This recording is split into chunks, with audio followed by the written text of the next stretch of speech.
राजधानी में एक बार फिर महसूस किए गए भूकंप के झटके। तो राजधानी लखनऊ में भूकंप के झटके महसूस किए गए हैं और देर रात ये भूकंप के झटके लखनऊ में महसूस किए गए हैं।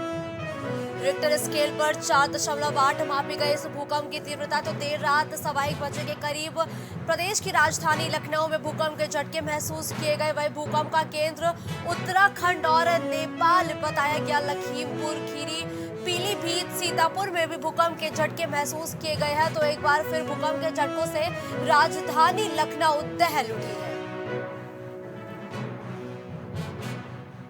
देर रात महसूस किए गए भूकंप के तेज झटके। तो देर रात भूकंप के झटके महसूस किए गए हैं। लखनऊ समेत क्षेत्र कई आसपास के क्षेत्रों में भी ये झटके महसूस किए गए हैं और रिक्टर स्केल पर 4.8 भूकंप की तीव्रता मापी गई है और भूकंप का केंद्र उत्तराखंड और नेपाल बताया गया है। तो ऐसे में 4.8 भूकंप की तीव्रता जो है वो मापी गई है। लखीमपुर, पीलीभीत, सीतापुर में भी ये झटके महसूस किए गए हैं।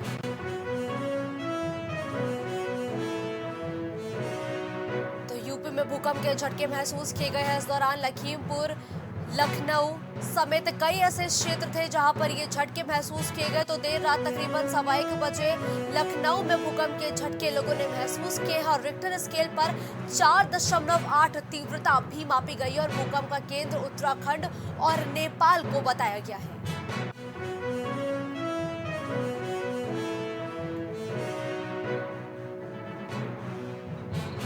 तो इस खबर पर ज्यादा जानकारी के लिए हमारे सहयोगी रितेश हमारे साथ जुड़े हैं। रितेश, कल देर रात भूकंप के तेज झटके महसूस किए गए, क्या कुछ अपडेट मिल पा रही है इसको लेकर?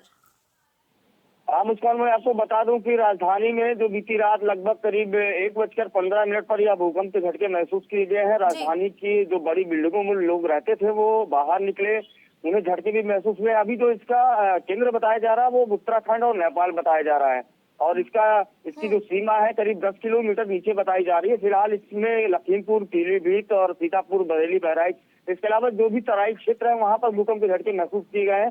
फिलहाल अभी तक कोई भी जनहानि की सूचना नहीं है, लेकिन इसकी तीव्रता 4.8 रिक्टर स्केल के पैमाने पर मापी गई है। तो लगातार जो भूकंप का दौर जारी है मुस्कान, इससे कहीं ना कहीं भूगर्भ में भी दिक्कतें हो रही, जिसकी वजह से लेकर के ये लगातार भूकंप के झटके बिल्कुल बिल्कुल तमाम प्रदेशों में हमने देखा है कि लगातार इस वक्त भूकंप के झटके महसूस किए जा रहे हैं। तो इस भूकंप के झटकों की वजह क्या है? क्योंकि लगातार चाहे वो लखनऊ हो चाहे वो दिल्ली हो, अक्सर हमने देखा है कि भूकंप के झटके आना जैसे आम बात हो चुकी है। बिल्कुल मुस्कान, मैं आपको बता दूं कि भूस्खलन या भूकंप जो भी होता था ये बहुत कभी कदाप अगर दशकों में अगर होता था तो एक बार झटके और कहीं दूर आते थे। अब तो उत्तर प्रदेश में, राजधानी में और छोटे छोटे शहरों में जिस तरीके से भूकंप आ रहा है, कहीं ना कहीं भूगर्भ में ये जो प्लेटें हैं उनको टकराने की वजह से होता है। और अगर वैज्ञानिकों की माने तो कहीं ना कहीं अब जिस तरीके से भूकंप आ रहे हैं तो ये आम बात हो चुकी है और लोगों के दैनिक जीवन में ये आ गया है कि भूकंप, क्योंकि अभी पिछली बार जिस तरीके से भूकंप आया था नेपाल में बड़ी त्रासदी हुई थी, इसको लेकर के आप सतर्क है, लेकिन इसमें कुछ किया भी नहीं जा सकता, ये दैवीय चीजें हैं। तो भूकंप ये बचाव करना पड़ेगा। धन्यवाद रितेश हमारे साथ जुड़ते हुए दर्शकों तक तमाम जानकारी पहुंचाने के लिए। लखनऊ में महिलाओं के साथ छेड़छाड़ और लूट की घटनाओं पर लगाम लगाने के लिए सरकार पूरी तरीके से तैयार है। स्मार्ट सिटी का कंट्रोल रूम करेगा महिलाओं की सुरक्षा। शहरी क्षेत्र की महिलाओं पर सुरक्षा की दृष्टि से अब पैनी नजर भी रखी जाएगी ताकि महिलाएं पूरी तरीके से सुरक्षित रहे। तो स्मार्ट सिटी में integrated command and control room से निगरानी की जाएगी और शहर के सीसीटीवी को सीधे से कंट्रोल रूम से जोड़ा जाएगा ताकि प्रदेश की राजधानी लखनऊ में महिलाएं खुद को सुरक्षित महसूस कर सके और साथ ही छेड़छाड़ और लूट की घटनाओं पर भी लगाम लग सके। तो स्मार्ट सिटी का कंट्रोल रूम महिलाओं की सुरक्षा करता हुआ दिखाई देगा। वहीं शहरी क्षेत्र की महिलाओं पर सुरक्षा की दृष्टि से पैनी नजर भी रखी जाएगी ताकि महिलाओं के साथ हो रहे अपराधों पर लगाम लगाया जा सके। स्मार्ट सिटी में integrated command and control room से निगरानी की जाएगी और शहर के सीसीटीवी को कंट्रोल रूम से सीधे तौर पर जोड़ा जाएगा ताकि किसी भी तरीके से किसी भी क्षेत्र में महिलाओं के साथ अपराध जैसी कोई भी घटनाएं ना हो सके और अपराध पर अंकुश लगाने के लिए ये प्रयास सरकार द्वारा किया जा रहा है। तो लखनऊ में स्वास्थ्य महकमा एक बार फिर से अलर्ट हो चुका है। तो लखनऊ में स्वास्थ्य विभाग सक्रिय हो चुका है। बिना मानक चल रहे हॉस्पिटल्स पर कार्रवाई करने की भी लगातार अब तैयारी की जा रही है। टीम गठित कर जल्द हो सकती है हॉस्पिटल्स पर कार्रवाई। आपको बताते चले कि जो भी हॉस्पिटल्स या क्लिनिक बिना मानकों के या अवैध रूप से संचालित हो रहे हैं उन पर एक्शन होगा, जिसके लिए स्वास्थ्य महकमा भी अलर्ट हो चुका है। लखनऊ में सपा सुप्रीमो अखिलेश यादव ने एक ट्वीट किया है। तो सपा सुप्रीमो अखिलेश यादव का एक ट्वीट अब सामने आया है। इस दौरान अखिलेश यादव ने ट्वीट में लिखा कि धूपिया मऊ ओवरब्रिज के कंक्रीट के हिस्से अब गिर रहे हैं। 6 साल पहले बने पुल में भ्रष्टाचार की पोल खुल गई है। अखिलेश यादव ने भाजपा सरकार पर जमकर हमला बोला है। वहीं सपा के समय बने मार्ग हवाई जहाज का वजन तक सह लेते थे, लेकिन भाजपा की सरकार में 6 साल पहले बने पुल की पोल खुल गई है। भाजपा के भ्रष्टाचारी निर्माण गाड़ी का वजन तक नहीं सह पा रहे।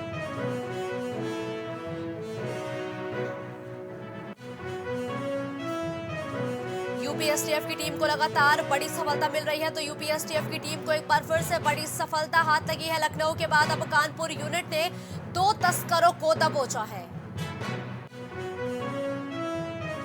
अंतर्राष्ट्रीय स्तर पर तस्करी करने वाले गैंग के पास से 12 किलो चरस इस दौरान बरामद की गई है। नेपाल के पहाड़ी इलाकों से चरस लाकर बिहार के कई जिलों में सप्लाई करते थे ये तस्कर, जिनको एसटीएफ द्वारा गिरफ्तार किया गया है। कानपुर के सीपीसी गेट संख्या 4 कलेक्टरगंज थाना क्षेत्र से ये गिरफ्तारी की कार्रवाई की गई है। तो यूपी एसटीएफ की टीम को बड़ी सफलता मिली है। इस खबर पर ज्यादा जानकारी के लिए हमारे सहयोगी सागर हमारे साथ जुड़े हैं। सागर, यूपी पुलिस की जो एसटीएफ की टीम है यूपी की, उनको एक बड़ी सफलता हाथ लगी है। दो तस्करों को इस दौरान कहां से गिरफ्तार किया गया है?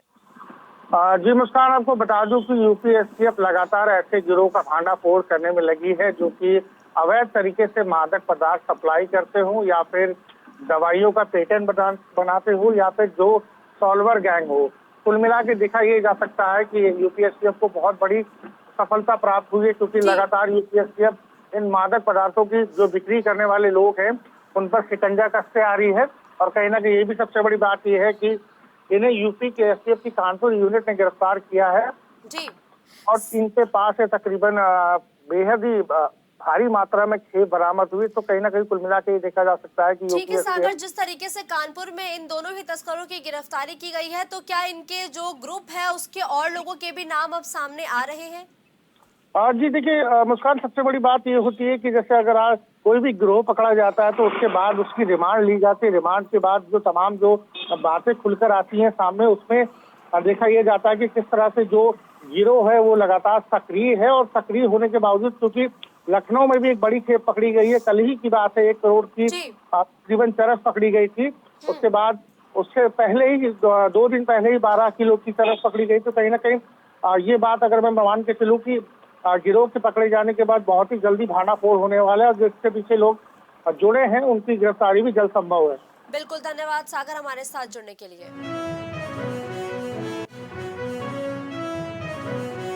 कानपुर में स्पा सेंटरों पर की गई बड़ी कार्रवाई। तो कानपुर के स्पा सेंटर्स पर एक बार फिर से बड़ी कार्रवाई की गई है। डीसीपी सेंट्रल और दक्षिण एडीसीपी के नेतृत्व में स्पा सेंटर्स पर बड़ी कार्रवाई देखने को मिली है, जहां स्पा सेंटर्स ने डीसीपी सेंट्रल की टीम ने एक साथ मिलकर यह अभियान चलाया। इस दौरान कई स्पा सेंटर्स में छापेमारी की कार्रवाई की गई है। स्पा सेंटरों की शिकायत आने के बाद टीम बनाकर ये कार्रवाई की गई है। 3 स्पा सेंटर से 6 महिला समेत 11 पुलिस को सेंट्रल डीसीपी की टीम द्वारा गिरफ्तार किया गया है। नजीराबाद थाना अंतर्गत संचालित हो रहे स्पा सेंटरों पर यह कार्रवाई की गई है। वहीं कानपुर में स्पा सेंटर्स पर बड़ी कार्रवाई की गई है। इस खबर पर ज्यादा जानकारी के लिए हमारे सहयोगी अनिल हमारे साथ जुड़े हैं। अनिल, कानपुर में स्पा सेंटर्स पर बड़ी कार्रवाई की गई है, तो कहां के स्पा सेंटर्स पर कार्रवाई की गई और कितने लोगों को इस दौरान गिरफ्तार किया गया है?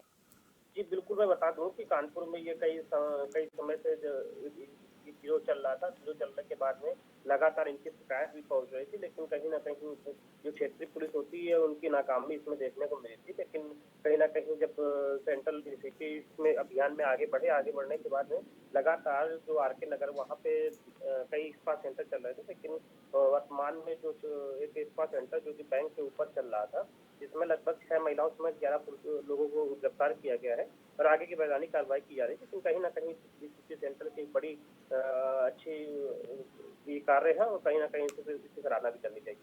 बिल्कुल, धन्यवाद अनिल हमारे साथ जुड़ते हुए दर्शकों तक तमाम जानकारी पहुंचाने के लिए।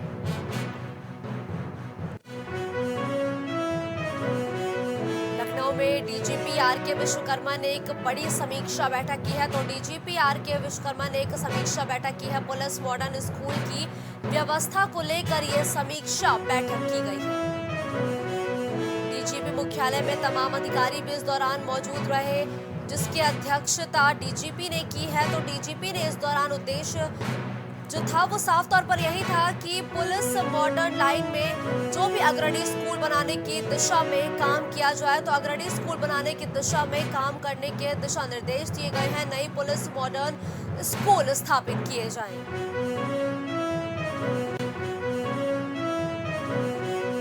लखनऊ में जुमे की नमाज के बाद विरोध प्रदर्शन देखने को मिलेगा। तो आज जुमे की नमाज के बाद विरोध प्रदर्शन देखने को मिल सकता है। बड़े इमामबाड़े की आसफी मस्जिद में ये विरोध प्रदर्शन किया जाएगा। जन्नतुल बकी के 100 साल पूरे होने और पुनर्निर्माण को लेकर जुमे की नमाज के बाद ये प्रदर्शन देखने को मिल सकता है। तो मजलिस उलमाए हिंद की ओर से ये प्रदर्शन किया जाएगा। तो जुमे की नमाज के बाद आज यूपी की राजधानी लखनऊ में विरोध प्रदर्शन देखने को मिल सकता है। बड़े इमामबाड़े की आसफी मस्जिद में यह विरोध प्रदर्शन किया जाएगा। आपको बताते चले कि इस दौरान जन्नतुल बकी के 100 साल पूरे होने और पुनर्निर्माण को लेकर ये प्रदर्शन लखनऊ में किया जाएगा। मजलिस उलमाए हिंद की ओर से ये प्रदर्शन किया जाएगा और ये प्रदर्शन जुमे की नमाज के बाद किया जाएगा। तो जुमे की नमाज के बाद विरोध प्रदर्शन किए जाने की उम्मीद है। नोएडा के बाद लखनऊ में भी अब कार्रवाई का दौर लगातार जारी है। तो लखनऊ में भी कार्रवाई शुरू, निजी स्कूलों को वापस करनी होगी फीस।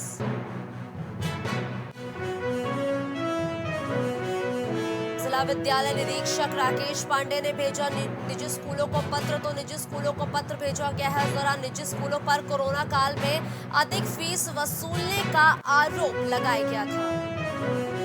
नोएडा के बाद अब लखनऊ में भी ताबड़तोड़ कार्रवाई का दौर जारी है और इस दौरान प्राइवेट स्कूलों को फीस वापस करनी होगी। तो निजी स्कूलों को वापस करनी होगी फीस। जिला विद्यालय निरीक्षक राकेश पांडे ने निजी स्कूलों को एक पत्र भेजा है, जिसमें निजी स्कूलों पर कोरोना काल में ज्यादा फीस वसूलने का आरोप लगा था और अब उसी आरोपों पर कार्रवाई करते हुए जितने भी लखनऊ के निजी स्कूल हैं उनको फीस वापस देनी पड़ेगी। तो नोएडा के बाद अब लखनऊ में भी ये कार्रवाई शुरू हुई है।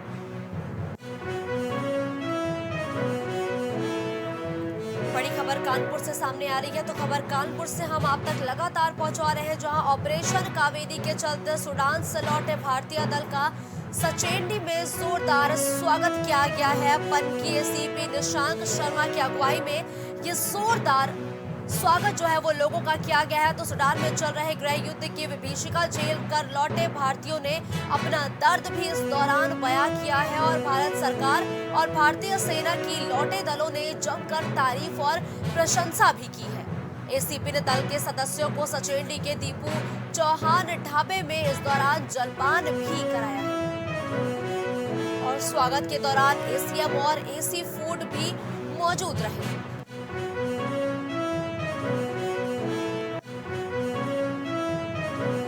डिप्टी सीएम ब्रजेश पाठक आज का कार्यक्रम। तो निकाय चुनाव से पहले डिप्टी सीएम ब्रजेश पाठक आज तमाम कार्यक्रमों में शिरकत करेंगे। कुशीनगर, गाजीपुर और वाराणसी के दौरे पर रहेंगे डिप्टी सीएम ब्रजेश पाठक। साथ ही सुबह 11:15 बजे वैनेट क्लब मैदान कसिया में एक विशाल जनसभा को संबोधित करते हुए नजर आएंगे, जिसके बाद दोपहर 1 बजे मोहम्मदाबाद और गाजीपुर में डिप्टी सीएम की एक बड़ी जनसभा होनी है।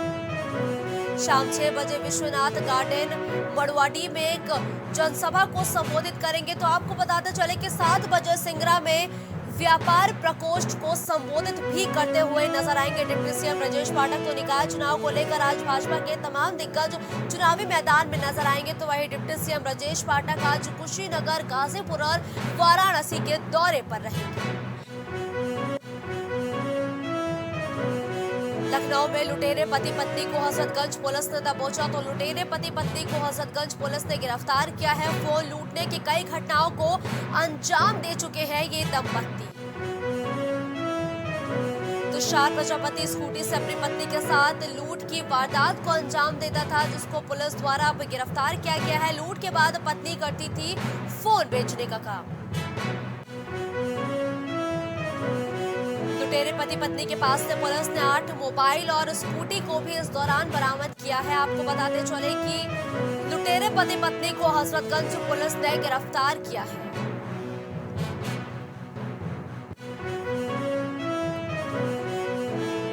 लखनऊ में सपा ने लोनी सीट से वापस लिया अपना नामांकन पत्र तो लोनी सीट से नामांकन पत्र वापस लिया गया। सपा बसपा ने रालौत को अपना पूरा समर्थन दिया है।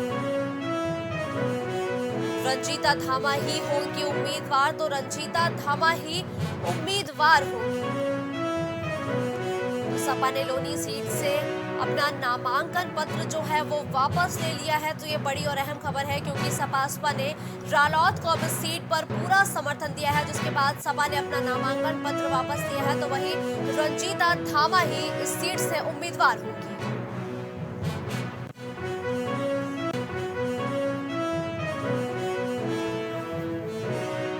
फिरोजाबाद बीएसपी मेयर प्रत्याशी के पति का निधन है। पूर्व सभासद महबूब अजीज का इस दौरान निधन हुआ है।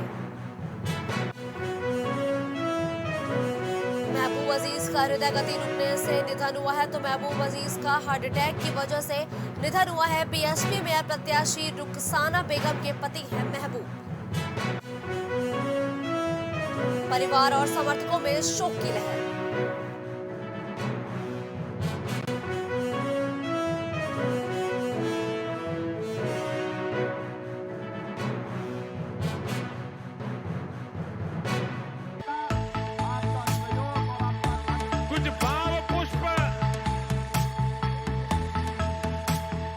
आप देख रहे हैं प्राइम टीवी, सच साहस सरोकार।